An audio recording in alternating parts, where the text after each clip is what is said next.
Olá, meus queridos irmãos e ouvintes.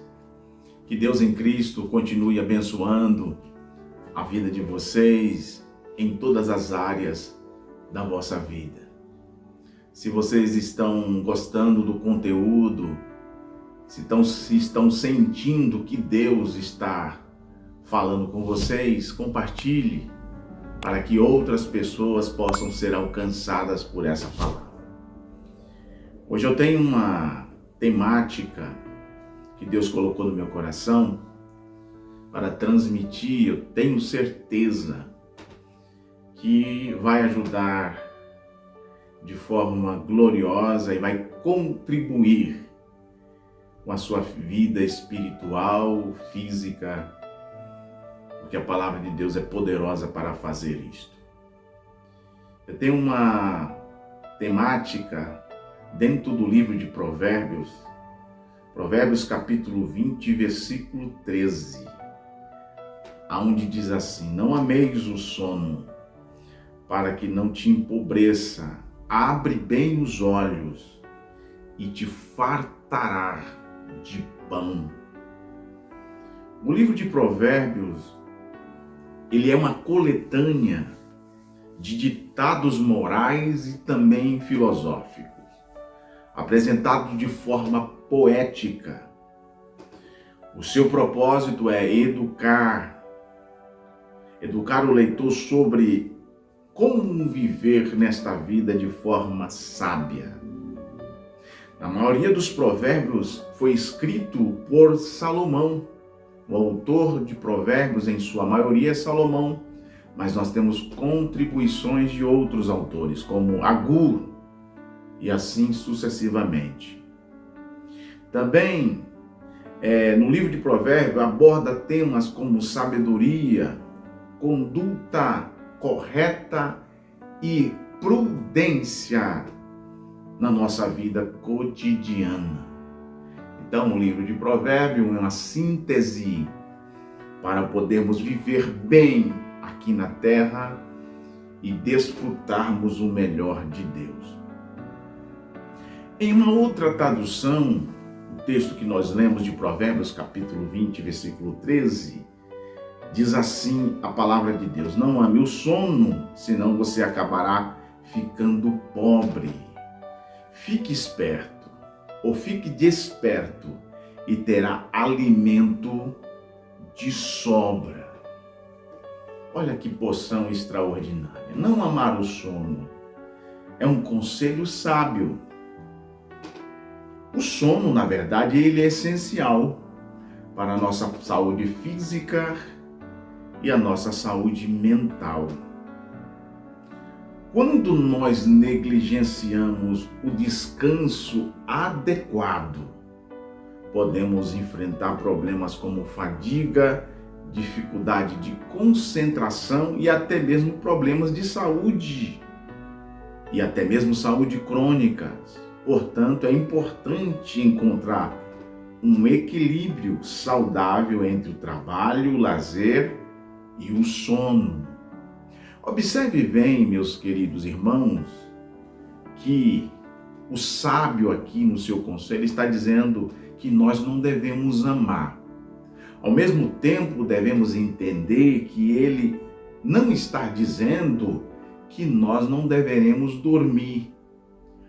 O que ele está tentando nos mostrar é um equilíbrio entre o dormir demais e o dormir a menos. É necessário a gente achar esse equilíbrio, pelo menos dormir 8 horas.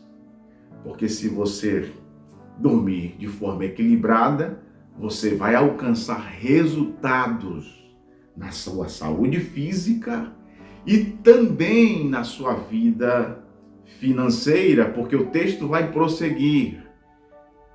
Porque se você amar o sono, você vai empobrecer. E o texto vai prosseguindo dizendo: abra bem os olhos e você vai se fartar de pão. Nós precisamos ter uma boa administração no nosso dia a dia. O dia tem 24 horas. Se faz necessário haver uma organização, um planejamento, para nós aproveitarmos bem o tempo e valorizar cada minuto e não desperdiçar. Um dia pelo menos tem 24 horas, com 8 horas nós cumprimos o nosso compromisso laboral diário do trabalho. Vai restar 16 horas. Usaremos 8 horas para nós dormirmos, descansar o nosso corpo físico, para não trazer prejuízos à nossa saúde física. Vai restar 8 horas. Aí eu pergunto, como estamos administrando estas 8 horas que restam? Sendo que é bom lembrar que a nossa estadia aqui na Terra é muito passageira, de efêmera duração. O salmista, ele vai nos trazer uma porção no Salmo 39 e o versículo 5, dizendo assim: destes aos meus dias um comprimento de um palmo. A duração da minha vida é nada diante de ti. De fato, o homem não passa de um sopro. Olhe bem, o homem não passa de um sopro. Salmo de número 144, versículo 4, a Bíblia vai também dizer: um homem é como um sopro, seus dias são como a sombra passageira. Como estamos administrando esse tempo? Onde estão as nossas prioridades? Deus é a nossa prioridade. A nossa família também é outra prioridade. O trabalho é prioridade, porque com o trabalho você vai contribuir com a sua família. A família é a cédula mãe da sociedade. Devemos amar a nossa esposa, a esposa amar o esposo, o pai amar o filho amar o pai, para que a família não venha sofrer danos espirituais irreparáveis. Estamos vivendo em um mundo que há uma desvalorização. O sistema nos leva a não se comprometer com a nossa família, mas a família, ela é a base de uma sociedade. Uma família desconstruída, automaticamente a sociedade será uma sociedade sem valores. Estamos perdendo os valores da família. Então a família é essencial. Onde estão as nossas prioridades? Precisamos ter um devocional diário, de oração, de leitura da palavra, de jejum. Afinal de contas, nós estamos edificando o nosso altar na presença de Deus. O texto bíblico também traz, do livro de Provérbios, essa porção das Escrituras e nos leva a uma aplicação sobre o sono espiritual. Não devemos estar sonolentos da nossa vida espiritual, porque se não acordarmos e abrir os nossos olhos, teremos prejuízos. Difícil de ser reparado. Existe a oportunidade das nossas vidas que precisamos estarmos atentos, porque às vezes conseguimos novamente outra oportunidade dentro daquela que perdemos. Mas na maioria das vezes deixamos de usufruir o melhor de Deus para as nossas vidas, porque deixamos passar aquelas oportunidades. Há uma frase que fala-nos muito sobre as oportunidades deixadas passar, que diz assim: o tempo é como um rio. Você nunca poderá tocar na mesma água 2 vezes, porque a água que já passou nunca passará novamente. E eu me lembro e me recordo muito bem de cultos de doutrinas ministrados pelo pastor Elifelete ali em Portugal, sobre a temática oportunidades perdidas e oportunidades aproveitadas. Você está aproveitando ou você está deixando de lado as oportunidades que Deus tem te oferecido. O sono espiritual é um estado de apatia espiritual, quando estamos distraídos pelas coisas do mundo, esquecendo a nossa identidade com Cristo. Mateus capítulo 25 vai falar ali, no versículo 1, Jesus está falando sobre a parábola das 10 virgens. O que é uma parábola? É uma comparação.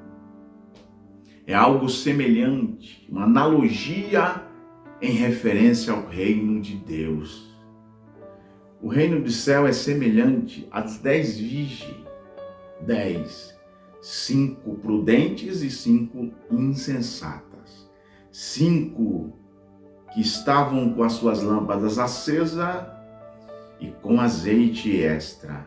5 que estavam totalmente despreparadas e às vezes deixando sempre para amanhã o que podia ser feito no dia oportuno. Estamos sempre deixando para amanhã o que podemos fazer no tempo oportuno. E às vezes não dará tempo. O texto vai prosseguir dizendo: tardando o esposo, todas tosquenejaram e adormeceram. O diferencial é que as virgens prudentes adormeceram preparadas e as imprudentes, as insensatas, as loucas, nécias, dormiram despreparadas. O versículo 6 do capítulo 25 vai dizer: mas à meia-noite ouviu-se um clamor, aí vem o esposo, sai-lhe ao encontro. As que estavam preparadas, elas foram banquetear e participaram da festa. As outras foram e ficaram do lado de fora. Foram tentar se preparar, mas não deu mais tempo e ficaram do lado de fora. Temos um exemplo também na Bíblia sobre o sono físico e o sono espiritual do profeta Jonas, que Deus mandou ele ir para Nínive e ele buscou outro atalho.